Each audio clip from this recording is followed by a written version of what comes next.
Did you know that the United States of America purchased Alaska from Russia on October 18, 1867? Hey fellow explorers, welcome back to my channel. Today we're diving into the fascinating history of the Alaska Purchase, a deal that has sparked countless debates and theories over the years.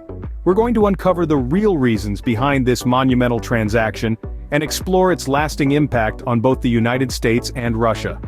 While some may think it was just about acquiring icy wilderness, the real reasons behind this transaction are far more intriguing. Let's unravel the mystery together. Before we jump into the main story, let's set the stage. It's the mid-19th century, and the United States is rapidly expanding westward. But what about the vast territory to the northwest? Well, that's where Russia comes into play. The Russians had a presence in North America, and by the 1860s they were facing economic challenges. The idea of maintaining a colony so far from the Russian mainland was becoming less and less appealing. And so the purchase of Alaska is an intriguing chapter of America's history, which is often referred to as Seward's Folly.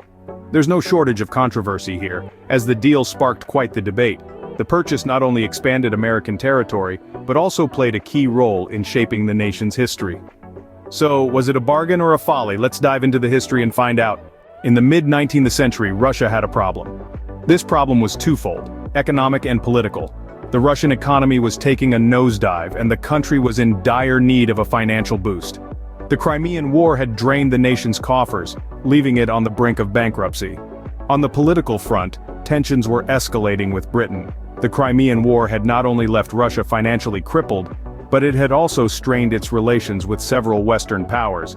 Russia was acutely aware of its vulnerable position, particularly in relation to its remote North American territory, Alaska. Alaska, though rich in resources, was difficult to manage and protect due to its distance from the Russian mainland. There were fears that if war broke out with Britain, Alaska could be easily seized without compensation. Thus, rather than risk losing this far-off territory for nothing, Russia saw a solution: sell it. It was a pragmatic decision, one born out of economic necessity and political strategy. If they could no longer afford to keep Alaska, why not sell it? Why not turn a potential loss into a potential gain? It was a calculated risk, but a necessary one in the face of their mounting problems. And so Russia decided to put Alaska on the market. But who would be the buyer? Enter William H. Seward, U.S. Secretary of State. A man of vision and foresight, Seward had an ambitious plan for America. He dreamt of a nation that stretched from coast to coast, from north to south, a nation that would be a beacon of democracy and freedom for the world. Seward's vision was grand, and it was Alaska that he saw as the crucial piece of this jigsaw. He believed that the acquisition of Alaska would not only extend America's territory but also provide strategic and economic advantages.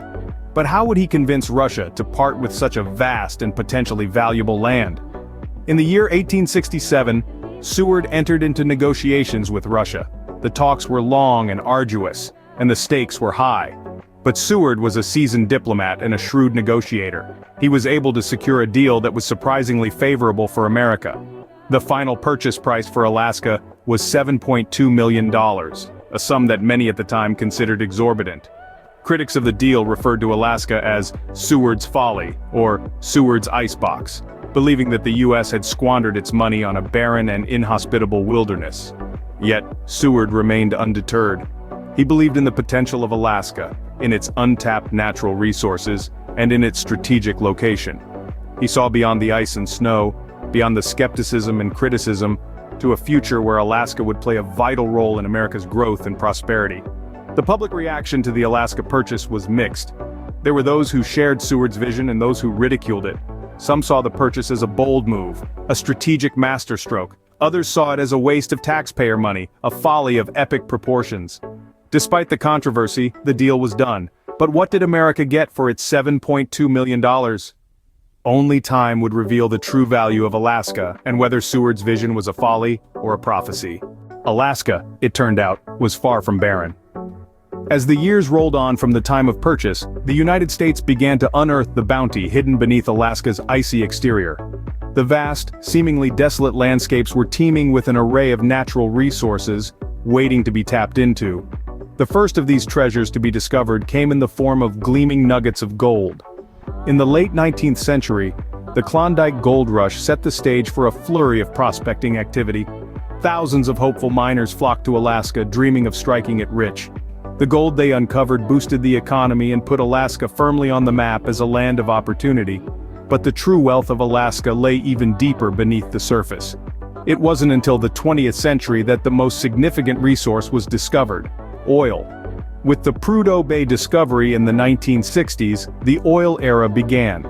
This oil field, one of the largest in North America, has since produced over 12 billion barrels of oil, and continues to contribute significantly to America's energy production.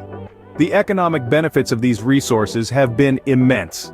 The revenue generated from oil production has funded infrastructural development, education, and social services, transforming Alaska from a remote frontier into a thriving state.